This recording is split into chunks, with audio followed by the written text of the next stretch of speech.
పితా పుత్ర పవిత్రాత్మ నామమున ఆమె. హెబ్రీలకు రాయబడిన లేఖ 4:12 దేవుని వాక్కు సజీవమును చైతన్యవంతమైనదని వినియున్నాము కదా. ప్రియ దేవుని బిడ్డలారా, ఈ రోజు ఆ దేవాది దేవుడు మనలను ఎంతగానో ప్రేమించి అత్యంత విలువైన దేవుని వాక్కుని మనకు ప్రసాదించి ఉన్నారు.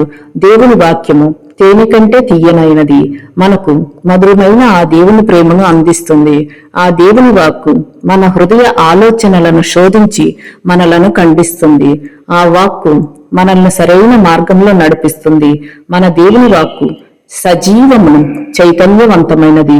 వాక్కులు ఆ దేవుడు మనతో మాట్లాడతాడు. మనందరినీ ఆ వాక్కు దేవుని వైపు నడిపిస్తుంది. ఎవరైతే వాక్కును విశ్వసిస్తారో వారికి రక్షణ దొరుకుతుంది. ఆ వాక్కులో జీవం ఉన్నది. ఆ దేవుని మాటలు నిత్య జీవం గల వాక్కులు. మన వాక్కును చదివేటప్పుడు ఆ దేవుడే మనతో మాట్లాడతాడు.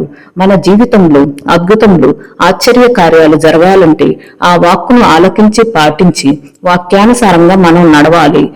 ఆ దేవుని వాక్కును ఆత్మ ప్రేరణతో అధికంగా తెలుసుకొని గొప్ప ధన్యతను భాగ్యమును మనకు దయచేయమని ప్రార్థించుకుందాం. ఆమె.